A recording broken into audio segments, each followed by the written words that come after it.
अस्सलाम वालेकुम। इस वीडियो में हम एंजाइम से रिलेटेड एमसीक्यूज़ को डिस्कस करेंगे। फ़र्स्ट ऑफ़ ऑल आपको ये पता होना चाहिए कि एंजाइम जो है वो एक ग्लोबुलर प्रोटीन है। और जिस तरह कि हमने पढ़ा है कि प्रोटीन्स की जो है वो दो टाइप्स है, फिब्रस और ग्लोबुलर। और इसके अलावा इसका जो स्ट्रक्चरल ऑर्गेनाइजेशन है वो टर्शरी है।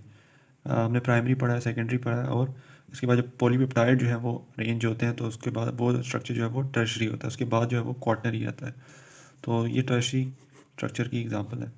तो ये जो इस वीडियो में आपको जो भी इंफॉर्मेशन मैं दूंगा वो सारी ही एमसीक्यूज़ बेस्ड है। तो अपने वीडियो जो है वो बड़ी ध्यान से देखनी है। अच्छा, तो हम कुछ करेक्टर्स हैं वो एंजाइम की वो पढ़ते हैं कि एंजाइम जो है वो किसी भी रिएक्शन की एक्टिवेशन एनर्जी को डिक्रीज़ करता है। मतलब वो रिएक्शन जो है वो क्विकली होते हैं, पहले जो स्लो हो रहे थे अब एंजाइम्स की प्रेजेंस की वजह से वो क्विक होते हैं, क्योंकि एंजाइम बायो कैटलिस्ट होते हैं। एंजाइम जो है they are not used up. मतलब वो जब भी कोई रिएक्शन हो जाता है तो वो उनकी जो मिकदार है वो कम नहीं होती।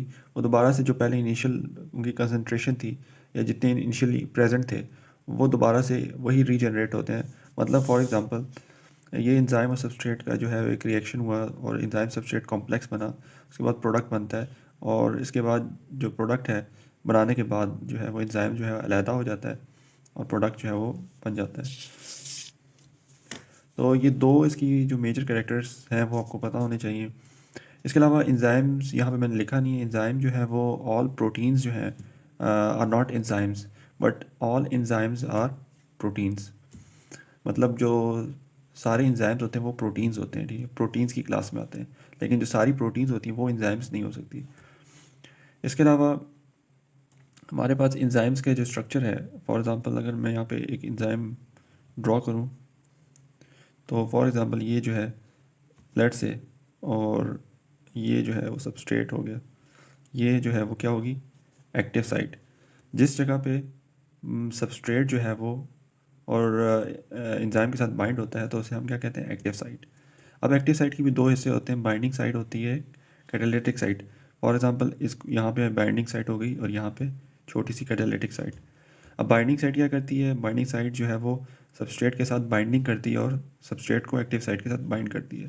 कैटालिटिक साइट क्या करती है, काम है, कैटालिटिक साइट का काम जो है कैटालिसिस करना। कैटालिसिस का मतलब होता है कि एक्टिवेशन एनर्जी जो है वो लो करना रिएक्शन के लिए, ताकि जो ये वाला कॉम्प्लेक्स है, एंजाइम सबस्ट्रेट कॉम्प्लेक्स जो है ये जल्दी से अचीव हो और प्रोडक्ट में कन्वर्जन हो। तो ये तो हो गई एंजाइम्स की जो सब एक्टिव साइट है उसकी पार्ट्स। इसके अलावा भी एंजाइम का एक पार्ट होता है, वो होता है एलोस्टेरिक साइट, छोटा सा, जो एक्टिव साइट के अलावा होता है। अगर जो है वो सबस्ट्रेट इसके बजाय यहाँ पे बाइंड हो, मतलब एक्टिव साइट के अलावा किसी और साइट के साथ बाइंड हो, और जो रिएक्शन है वो एक्टिवेट या इनहिबिट हो, तो उसे हम क्या कहेंगे, एलोस्टेरिक साइट। और इस तरह के प्रोसेस को क्या कहेंगे, एलोस्टेरिक एक्टिवेशन या एलोस्टेरिक इनहिबिशन। ठीक है, तो ये फॉर एग्जांपल ये एलोस्टेरिक साइट हो गई।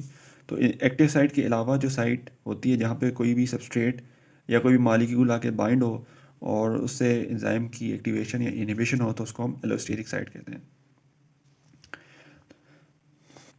तो इसके बाद हम एंजाइम्स की टाइप्स पढ़ते हैं। एंजाइम की टाइप्स सिंपल सी हैं कि दो टाइप्स हैं एंजाइम की, सिंपल और कॉम्प्लेक्स। सिंपल एंजाइम्स का मतलब है सिर्फ वो प्रोटीन होते हैं, सिर्फ और सिर्फ प्रोटीन। मतलब अब उस प्रोटीन पार्ट को हम क्या नाम देते हैं, एपो एंजाइम।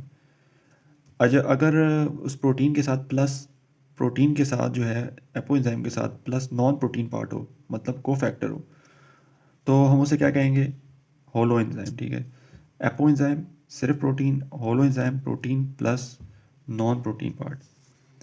अच्छा, तो इसके बाद जो को फैक्टर है, नॉन प्रोटीन पार्ट को हम क्या कहते हैं, को फैक्टर कहते हैं। अच्छा, तो ये को फैक्टर की तीन टाइप्स हैं।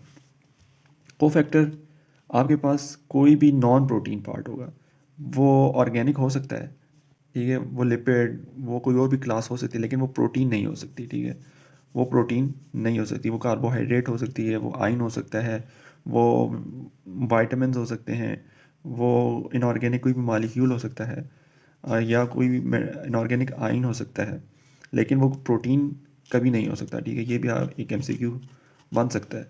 ठीक है, तो कोफैक्टर की जो है वो हमारे पास, कोफैक्टर वो मॉलिक्यूल्स या वो ऑर्गेनिक मॉलिक्यूल, इनऑर्गेनिक या ऑर्गेनिक मॉलिक्यूल्स होते हैं जो एंजाइम के साथ बाइंड होते हैं और एंजाइम की फंक्शनिंग के लिए, प्रॉपर फंक्शनिंग के लिए चाहिए होते हैं।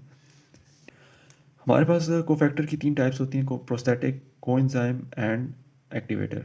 प्रोस्थेटिक जो है कोफैक्टर्स जो हैं वो टाइटली बाउंड होते हैं एंड दे आर स्मॉल, और स्मॉल इनऑर्गेनिक मॉलिक्यूल होते हैं या आइटम।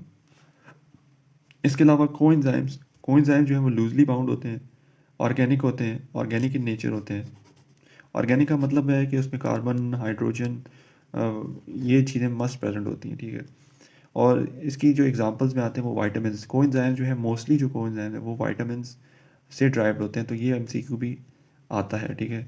कोएंजाइम जो है वो विटामिन्स विटामिन्स होते हैं mostly. For example coenzyme niacin कर लो, विटामिन B1 जो है, ठीक है। इसके अलावा हमारे पास एक्टिवेटर। एक्टिवेटर अगर कोफैक्टर इनऑर्गेनिक आइन है, ठीक है, इनऑर्गेनिक आइन है, तो हम उसे क्या कहेंगे? एक्टिवेटर। इनऑर्गेनिक आइन मैग्नीशियम+2, एफ आयरन+2 और कॉपर+2, ठीक है। अब एक्टिवेटर लूजली बाउंड भी होता है और टाइटली बाउंड भी होता है। अच्छा, तो यहाँ पे मैं एक एमसीक्यू बताना भूल गया कि जो विटामिन B1 होता है, विटामिन B1, इसकी डिफिशिएंसी की वजह से हमें जो डिजीज़ होती है वो बेरी बेरी होती है। इसी तरह विटामिन C, आपने सुना होगा विटामिन C। जो विटामिन C होते हैं, इसकी डिफिशिएंसी की वजह से जो हमें डिजीज़ कॉज होती है वो क्या होती है? स्कर्वी, ठीक है। तो ये इंपॉर्टेंट स्कर्वी, तो ये इंपॉर्टेंट जो है वो एमसीक्यूज़ बनते हैं। अच्छा, तो थोड़ा सा मैं यहाँ पे एक्सप्लेन करूँगा। ई जो मैंने लिखा है वो एंजाइम है, एस जो है वो सबस्ट्रेट है। ये कॉमन रिएक्शन होता है इस तरह, एंजाइम प्लस सबस्ट्रेट मिलते हैं और एंजाइम सबस्ट्रेट कॉम्प्लेक्स बनता है। तो एंजाइम सबस्ट्रेट कॉम्प्लेक्स के बाद जो है प्रोडक्ट बनता है। ये यहाँ पे जो है वो इरिवर्सिबल होता है, यहाँ पे रिवर्सिबल, ठीक है। और फिर प्रोडक्ट बनने के बाद जो है एंजाइम जो है वो रिलीज़ हो जाता है। आई होप सो ये वीडियो आपके लिए थोड़ी हेल्पफुल हो, और मिलते हैं नेक्स्ट वीडियो में। अल्लाह हाफिज़।